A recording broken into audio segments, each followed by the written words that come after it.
If you run a home services business, roofing, HVAC, plumbing, landscaping, general contracting, and your phone is ringing, your inbox is full, the leads are actually coming in, but you are somehow still losing money, losing clients, and losing your mind, this episode is going to hit you somewhere uncomfortable because most home services operators think their problem is not enough leads. But today we are talking about the operator whose problem was the opposite. Too many leads and absolutely no system to handle them. And that turned out to be just as dangerous. This is Operator Rescue. Real businesses, real problems, real fixes. Before we get into it, hit subscribe. This is not motivation. This is not hustle culture. This is operator thinking. And if you are building a business in the trades or home services, you need this in your feed. Welcome to Notebook of a COO. Today's rescue is about a home services business owner. We will call him Marcus. His name is changed. His situation is not. Marcus runs a residential HVAC and plumbing company, been at it for 6 years, built a real reputation in his area, solid reviews on Google, his crews are skilled, his work is quality. And then something happened that most operators spend years chasing. His marketing started working. Google local services ads, word of mouth, a few neighborhood Facebook groups. Suddenly, Marcus had more leads coming in than he had ever seen, and he thought he had made it. He had not made it. He had built a bigger problem. Here's what was actually happening inside Marcus's business. Leads were coming in faster than anyone could respond to them. Calls were going to voicemail. Text inquiries were sitting unread for hours. New customers were waiting 2 and 3 days just to get a quote, and some of them were not waiting. They were calling someone else. The crews were overbooked, jobs were getting pushed. A customer who was told someone would be there Tuesday at 10 was now getting a Friday callback from a dispatcher who forgot to update the schedule. And the reviews started shifting, not because the work was bad. The work was still good, but because the experience around the work was a mess. The communication, the scheduling, the follow-through. Marcus was spending money on ads to bring in leads that his operation was not built to handle. And every lead that fell through the cracks was not just a lost job. It was a lost review, a lost referral, a lost customer for life. Drop a comment right now if this sounds familiar, because I know Marcus is not the only one. Marketing working against you because ops could not keep up. That is the tension, and that is what we are solving today. Marcus does not have a leads problem. He has an operator problem. 4 fixes. This is how we would rescue Marcus's business before the reviews kill what the leads built. Fix number 1, build a lead intake and triage system. Right now, Marcus's lead intake looks like this. The phone rings, someone answers if they are available. If they are not available, it goes to voicemail, and the voicemail may or may not get returned the same day. That is not a system. That is a lottery. In home services, speed to response is everything. Studies consistently show that a lead contacted within 5 minutes is dramatically more likely to convert than one contacted an hour later.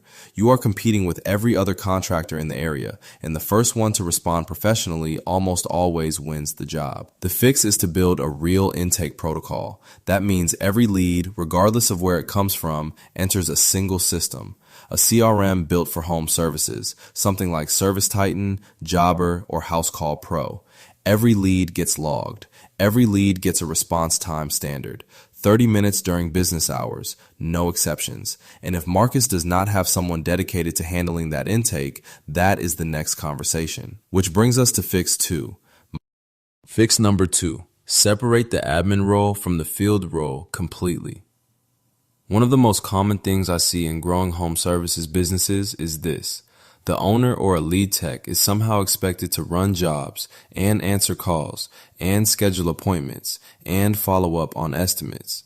That person is going to fail, not because they are not capable, because that is 4 jobs being done by one body. Marcus's dispatcher was also helping with parts runs. His office manager was also doing bookkeeping. Nobody was dedicated to the phone.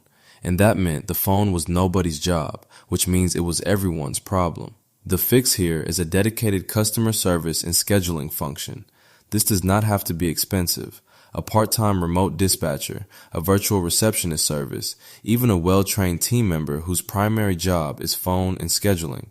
That one change alone can recapture 20 to 30% of the leads that are currently falling through. Your crews need to be focused on the work. Your phone needs someone focused on the customer. Those are two different jobs.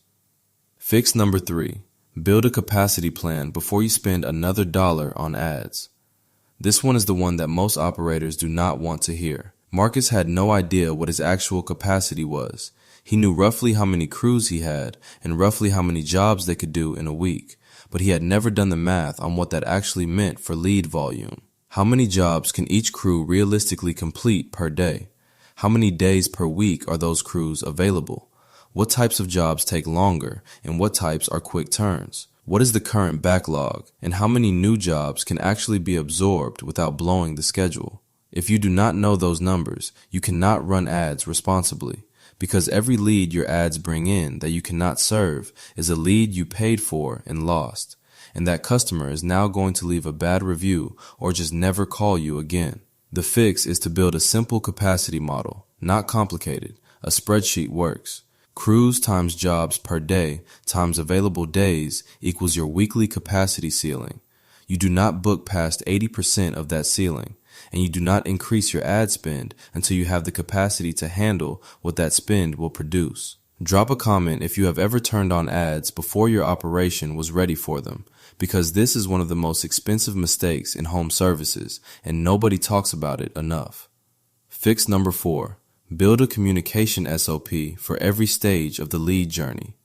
Marcus's customers were not just frustrated because they could not get scheduled fast enough. They were frustrated because nobody was communicating with them. No confirmation when they booked. No reminder the day before. No message when the tech was on the way.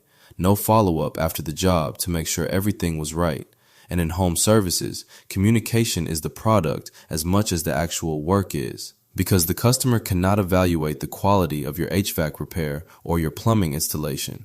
What they can evaluate is how they felt throughout the experience, and how they felt determines the review. The review determines the next lead. The fix is a written communication SOP for every stage. New lead gets a response within 30 minutes. Book job gets a confirmation the same day. Scheduled job gets a reminder 24 hours before. Tech on the way triggers a heads-up text. Job complete prompts a follow-up message asking how everything went and leaving a review link. Most of this can be automated inside any decent field service software. It takes one afternoon to set up and it runs forever. Marcus's competitors are not doing this. That gap is his advantage. Marcus does not need more leads. He needs to stop hemorrhaging the leads he already has. And the path there is not a new marketing agency or a bigger ad budget.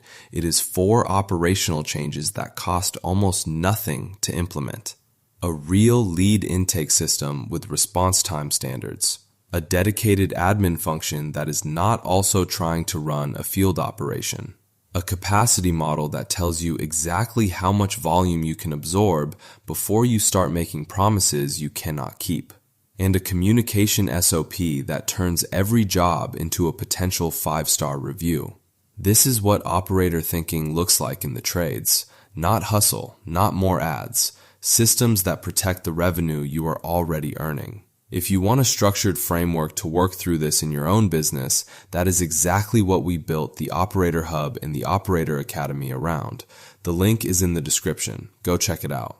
If this episode sounded like your business, I want you to do one thing before you do anything else. Not a rebrand, not a new ad campaign, one thing.